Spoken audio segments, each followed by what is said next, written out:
Iya, jadi, air kelapa hijau itu selain mengandung cairan, dia banyak mengandung mineral di situ.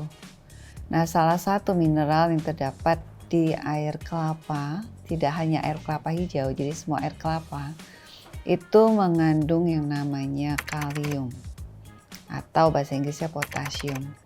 Di mana kalium itu memang di dalam tubuh kita sangat dibutuhkan.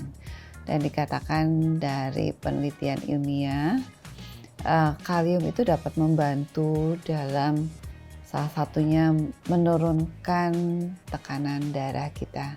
Tapi tetap saja, selain air kelapa tentu harus didukung dengan pola hidup yang sehat untuk mendukung atau membantu ke arah hipertensi tersebut.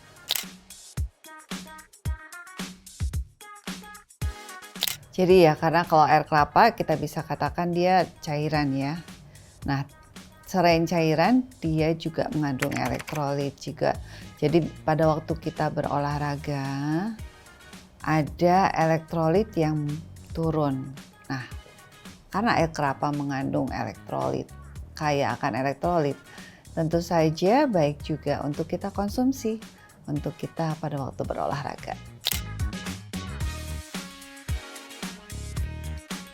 Tentu saja mineral itu yang kita biasanya ambil di situ ya, karena tubuh kita membutuhkan mineral itu sehingga ya salah satunya air kelapa kita bisa pakai sebagai sumber mineral.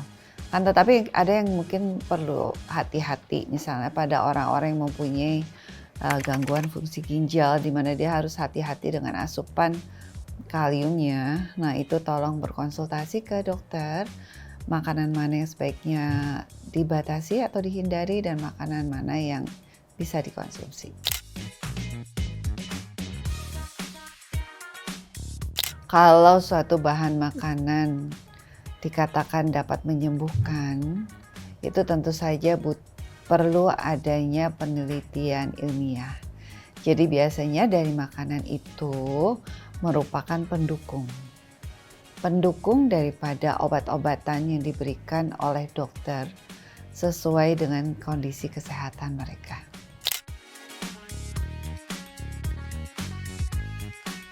Ya, jadi air kelapa karena dia bukan obat ya, dia suatu makanan pendukung. Jadi nutrisi pendukung yang kita butuhkan untuk proses dalam tubuh kita bisa berjalan dengan lancar.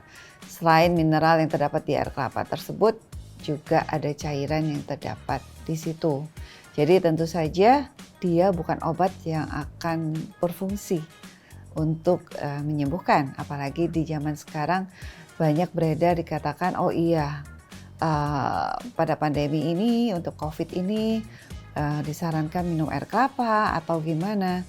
Tidak, karena tetap saja untuk menyembuhkan virus COVID itu obatnya juga kita belum jelas.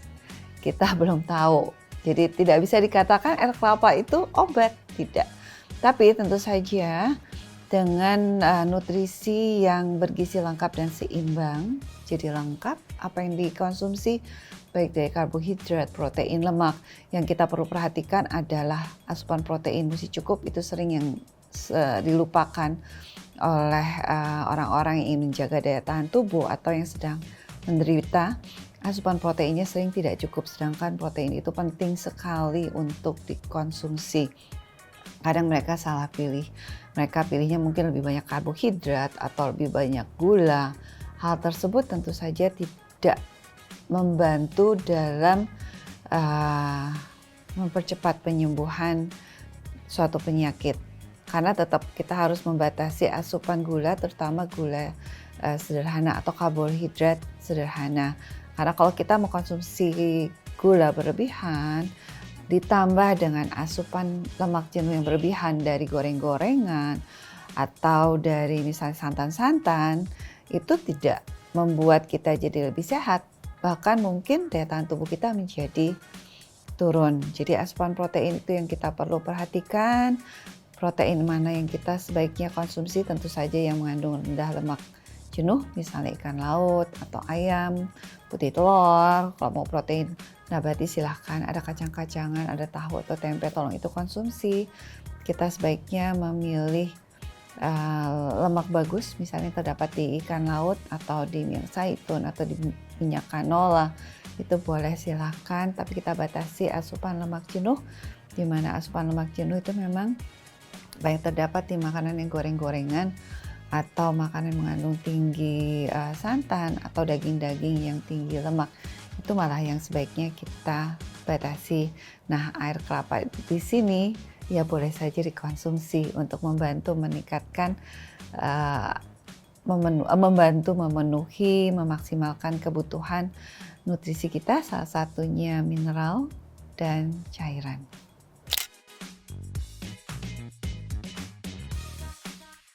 Jadi kalau misalnya kita makan kelapa dengan dagingnya, itu tentu saja kandungan lemak yang terdapat di daging itu tidak kita konsumsi secara berlebihan. Tapi kalau misalnya kita jadikan santan, tentu saja yang dipakai itu akan lebih banyak dibandingkan kita mengkonsumsi langsung. Nah, kandungan santan ya mengandung lemak jenuh juga, yang tentu saja perlu kita batasi. Tidak boleh berlebihan, kita butuh lemak jenuh, tapi tidak banyak, tidak berlebihan. Dan di masa pandemi juga asupan lemak jenuh harus kita usahakan untuk kita batasi. Jangan berlebihan, kita lebih memilih asupan lemak tidak jenuh.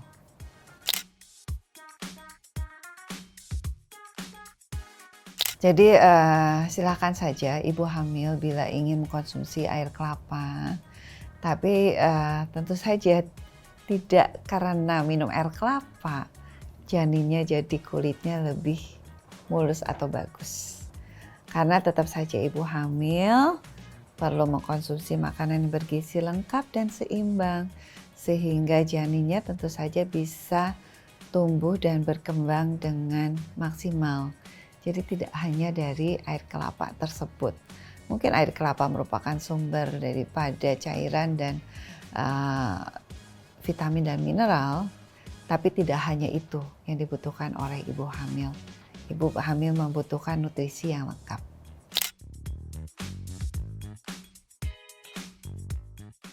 Jadi gini, kalau kita seharian mengkonsumsi air kelapa berlebihan, tentu saja kita jadi lebih kenyang. Karena cairan yang kita konsumsi tersebut juga akan menempati tempat di lambung kita. Nah, kalau kita mengkonsumsi berlebihan, mungkin asupan nutrisi yang lain yang sebenarnya kita dibutuhkan, misalnya protein tadi, itu jadi tidak bisa maksimal karena kita sudah kenyang dengan mengkonsumsi air kelapa tersebut. Tidak hanya protein yang bagus kita butuhkan, sumber vitamin dan mineral yang lain juga itu terdapat di sayur-sayuran dan buah yang lain. Jadi kalau terlalu berlebihan air kelapa, mungkin asupan nutrisi yang lain tidak bisa kita penuhi dengan maksimal, sehingga bisa saja kebutuhan nutrisi yang kita butuhkan tidak bisa secara maksimal kita dapatkan karena mungkin kita sudah terlalu kenyang dengan minum air kelapa.